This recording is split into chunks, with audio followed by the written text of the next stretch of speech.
I'm currently the chair of the Western Downs Alliance.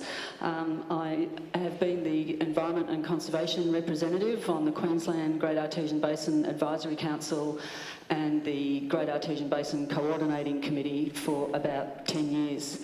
And before we go any further, could I please pay my respects to the traditional owners of the land on whom we meet, and also the traditional owners of the Murray-Darling and Lake Eyre Basins, and the Githabul people on whose land I live.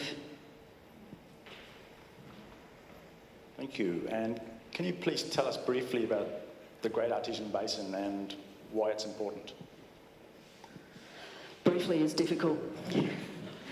The Great Artesian Basin is the largest groundwater basin in the world, and it is one of the world's hydrogeological wonders. That's what hydrogeologists think of it. They value it so highly. And it is of immense cultural and spiritual importance to the traditional owners, as we've heard from Michael. It matters because it covers 22% of Australia, and it's the only reliable source of water across vast areas, the arid and semi-arid climatic zones of Australia. It's worth remembering that it played a key role in the Whitefella exploration of Australia. There would never have been an overland telegraph nor a railway between Adelaide and Darwin if it had not been for the Great Artesian Basin springs. Those early explorers followed the line of springs through an otherwise waterless desert. The stories of Sturt looking for an inland sea are kind of etched in Australia's consciousness. It's part of our national identity in a way, the exploration of the outback. And although he didn't find the inland sea, in many cases, in many ways, he was standing on top of it. And that's one of the great dilemmas for us, because it's hard enough getting people to understand the complexities of how we manage water resources on the surface, the waters that we can see. But in a very real sense, the Great Artesian Basin is out of sight and out of mind, and therein lies a huge problem for its management. Michael's talked about the springs. They are ecological wonders. They are true oases in the desert. They've been there for millions of years. If you look at the map up there, whoop, can we go back one please, Luke? Thank you. I've highlighted, oh well, not highlighted. If you note the spring areas between the blue and the pink, those are the recharge areas, and tragically, the big coal mines, the big mega mines that are planned for the Galilee Basin are in that area. Those are the recharge springs. Look, can we go to the next slide, please? I'm not quite certain how to say this word, but I'm going to call it the Mabala Spring. This is kind of unique because scientists tell us that it seems to function as both a discharge spring and a recharge spring, which is pretty remarkable. And you can see, it's like, to me, that's like a cathedral. There's a spirituality about that place. You can imagine in the unrelenting heat of that part of Queensland what a relief it would be to walk into that cool shade. And I have no doubt that it is of immeasurable value to the traditional owners of that land. The springs of the Great Artesian Basin support unique species. Some species are unique to a single spring. There are species of snails in the Dawson Valley that are found in just one mound spring, the amazing Boggamoss Springs. Australia's smallest fish is the redfin blue eye. It's about 2 centimetres long, and it's confined to 2 or 3 springs in the far west of Queensland. No one knows how they got there, nor why they're found in one spring over here and another one several hundred kilometres away. It's a great mystery.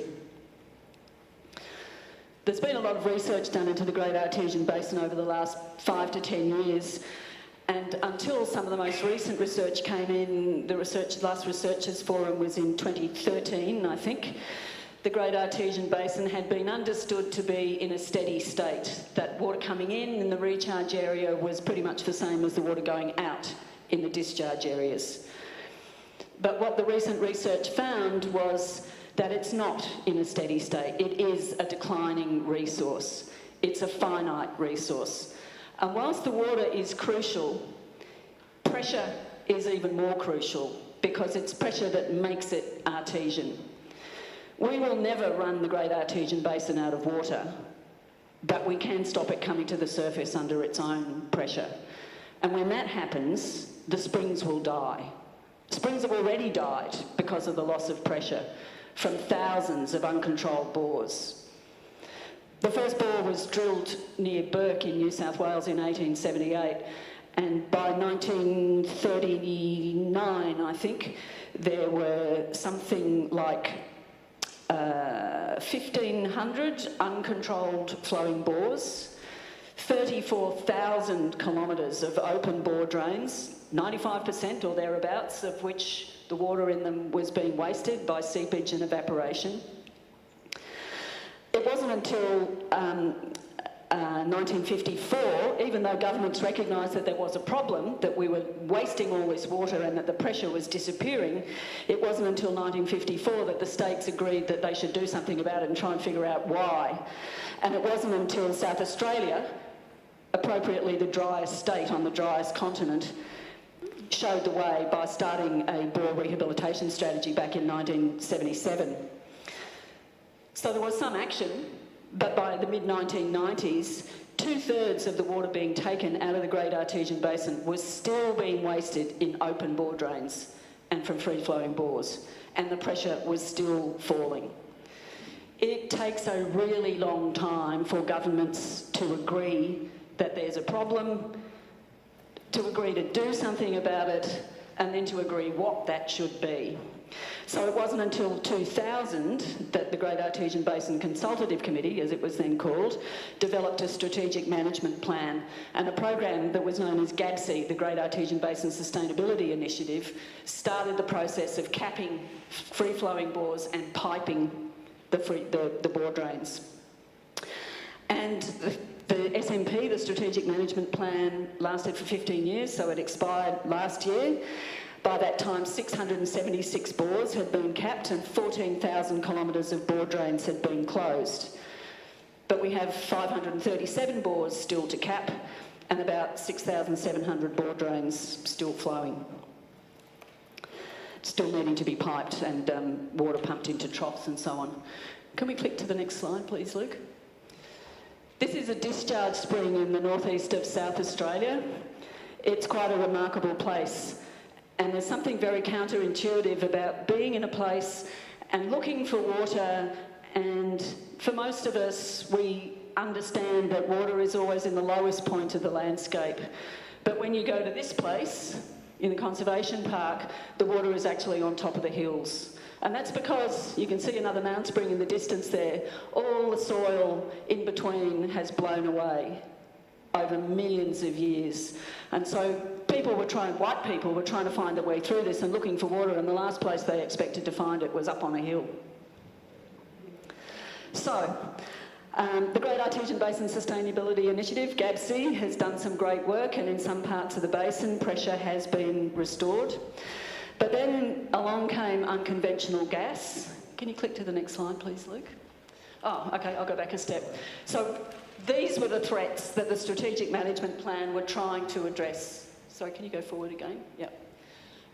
Huge water wastage, loss of pressure, water and dry landscapes, which Michelle asked a question about, and I believe Martin, if Martin is still here, Martin was instrumental in doing some, Martin Taylor, was instrumental in doing some work in looking at the impacts of water being allowed to flow into previously very dry areas and those impacts on biodiversity. And there are tiny, tiny slivers of land that are now more than about 6 kilometres from water, and the impacts on wildlife that need water remote areas so that their predators can't get in there has been devastating. Next one. That's an example of an uncontrolled bore and a free-flowing drain in the northwest of the state. Can we have a look at the next slide, please? And this is a gentleman proudly showing off his newly capped bore in the northwest of New South Wales. New South Wales has a very good track record of piping and capping bores, but South Australia is way ahead, and Queensland still has a long way to go. Gas exploration permits. If we can go to the next slide. We currently have about 7,000 coal seam gas wells in Queensland with potential for tens of thousands more. We are giving that water away unlimited as far as the coal industry and the coal seam gas industry is concerned. There are biodiversity impacts. You can see the clearing that is needed for roads and so on. We need a much more precautionary approach to the way we manage our water resources. It would be really handy if the Great Artesian Basin was listed under the EPBC Act as a matter of national environmental significance, but sadly it's only the Discharge Springs, the ecological community of GAB Springs, that are protected. I think it would be useful for all of us to not talk about the environment, but to talk about our life support system, and then maybe policymakers would take some notice of that. It would be really good if we could value ecosystem services, and it would be fantastic to bring back the National Water Commission and have a truly national approach to water management, because frankly it's too important to leave to the states, especially when we see the influence of corporate political donations on policy as well as winning elections.